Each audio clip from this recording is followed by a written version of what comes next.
Jemput rezekimu dengan memperbanyak sedekah, itu adalah tema Renungan Jiwa pada malam hari ini, sahabat. Dan tentunya masih bersama Mas Teni dan Ustadz Ransi. Ini Mas Teni mengutip yang tadi disampaikan oleh Ustadz Ransi ya. Sebenarnya kita kan mudah untuk berbagi itu karena kebiasaan. Nah, kalau dari Mas Teni sendiri untuk memulai kebiasaan untuk berbagi tadi kepada teman-teman yang memperjuangkan penyakit kanker itu, mulainya itu dari mana sih, Mas? Ya memang mulainya pertama kita mohon pertolongan Allah ya pertama ya. Satu itu, kedua kita harus memaksakan diri ya. Karena harus dipaksa, akhirnya kita terpaksa dan akhirnya terbiasa menurut saya. Nah itu niat yang besar itu harus datang dari diri sendiri.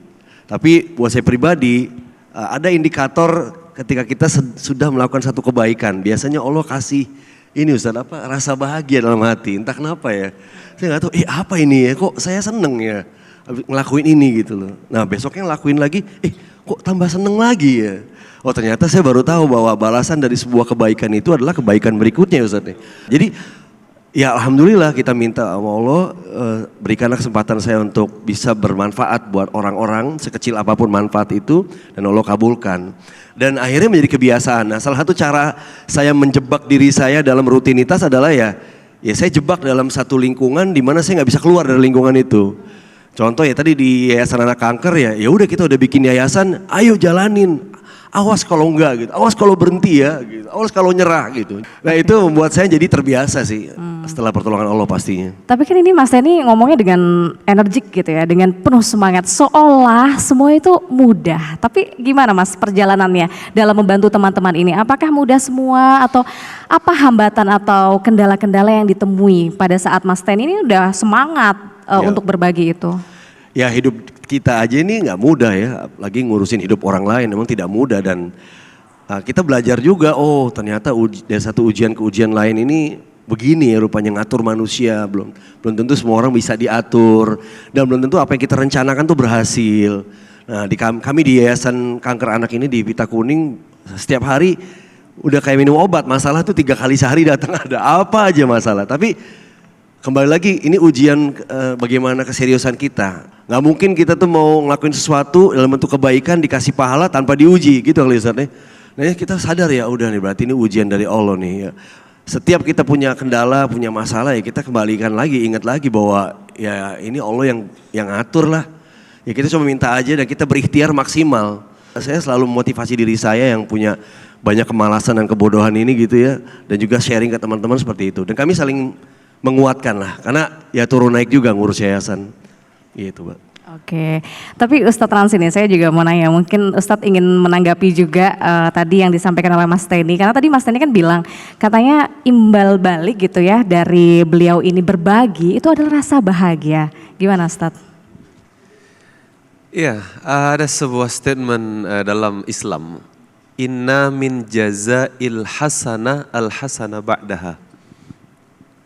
Sesungguhnya balasan dari kebaikan adalah kebaikan berikutnya.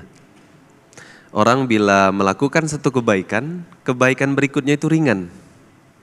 Bahagia itu kebaikan, syukur itu kebaikan, sabar kebaikan. Bila mana kita lakukan kebaikan, maka kebaikan berikutnya lebih mudah untuk didapatkan. Karena itu memang balasan.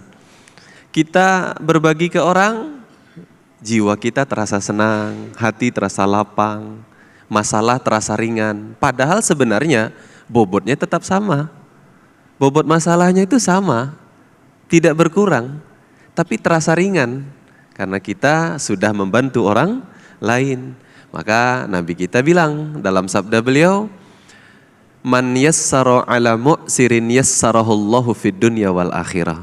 Siapa yang meringankan beban orang yang kesulitan, Allah ringankan bebannya di dunia dan di akhirat. Subhanallah. Bukan saja di dunia, tapi juga di akhirat. Itulah balasan dari Allah Subhanahu wa ta'ala. Mungkin Ustadz ada yang ditanyakan ke Mas Teni? Mas Teni. Ya Ustaz. Ini sebuah pertanyaan yang saya sering sampaikan ke orang-orang yang Allah pilih untuk banyak bermanfaat. Karena Mas Teni ini inspiratif. Seorang yang banyak dan besar manfaatnya. Pasti ada fase dalam hidup kita itu down. Jadi kita ini bantuin orang tidak selalu up. Tidak selalu semangat, tidak selalu senang, tidak selalu kuat, tidak selalu lapang. Ada masa-masa bantuin orang itu kitanya sendiri down. Kalau kami bisa minta cerita dan hikmah dari Mas Teni, kalau lagi rapuh, apa ini tips untuk kami biar besar juga manfaatnya seperti yang Mas Teni lakukan? Demikian Mas Teni. Masya Allah, Alhamdulillah. Sebenarnya ini pertanyaannya harus saya tanyakan ke Ustadz ini. Tapi saya sharing pengalaman aja Ustadz ya, izin ya, mohon maaf. Ya itu sehari-hari Ustadz, kami di yayasan biasanya menghadapi ujian-ujian dari Allah ya, termasuk diantaranya finansial. Kadang kita kan harus secara rutin support adik-adik itu. Nah mendampingi mereka secara finansial dan keseharian itu Ustadz, kan kita ngurusin anak-anak menurut WHO itu 18 tahun. Cuman 2 perpisahan kita, dia diwafatkan oleh Allah atau dia sudah tidak lagi anak-anak. Memikirkan masalah orang ini juga berat di dalam pikiran kita. Nah ketika kita lagi mengalami ini, kita kembali ingatkan diri kita akan niat kita ini mau ngapain nih gitu. Nah kita sandarkan ini kepada Allah kalau saya berupaya ke situ. Karena tuh saya juga ingat firman Allah di surat Al-Isra kalau nggak salah. In ahsantum li anfusikum. Jika engkau berbuat baik ini untuk dirimu sendiri gitu. Jadi saya langsung mikir, iya ya, saya berbuat baik ini bukan untuk mereka. Untuk saya nih, saya lagi membangun karya saya yang bisa saya banggakan pada Allah. Saya memanipulasi pikiran saya untuk keluar dari masalah Ustaz. Oh gini, jadi ya lu jangan cengeng lah, masa gitu aja. Cari jalan keluar, obrolin sama orang-orang di luar sana, ayo keluar. Cerita ke sana kemari, saya ngomong ke diri saya dan saya ingat tadi apa yang Allah janjikan kepada saya dan juga teman-teman semua itu selalu saya ingat. Jadi akhirnya pelan-pelan Allah kayaknya berikan pertolongan juga. Ya udah jadi semangat lagi. Terus kadang kita regroup diskusi sama teman-teman, ngobrol satu sama lain, ada ide-ide kecil untuk keluar dari kesulitan. Itu yang selalu kita lakukan setiap saat kita lagi down Ustaz. Gitu. Nah sekarang saya nanya ke Ustaz. Ya.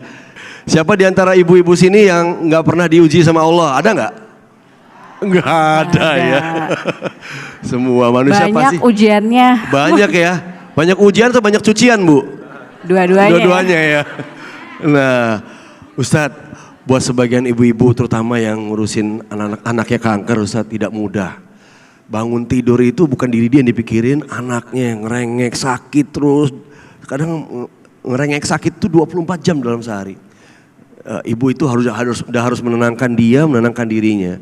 Nah, untuk mereka-mereka yang diuji Allah cukup berat ini, apakah argo pahalanya beda atau sama nih Ustadz dengan kita-kita yang masih cemen ini Ustadz misalnya gitu ya?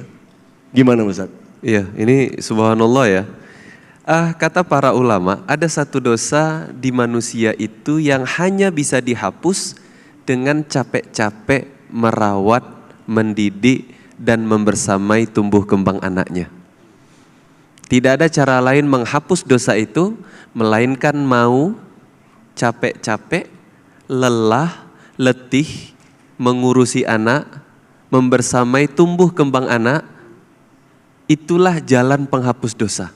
Artinya, jadi kalau kita punya anak, saya juga punya anak, jangankan tadi ya, kanker ya, kadang demam saja kita sudah ya, panik, cuma nangis saja kita udah panik, jatuh saja kita sudah panik, betul?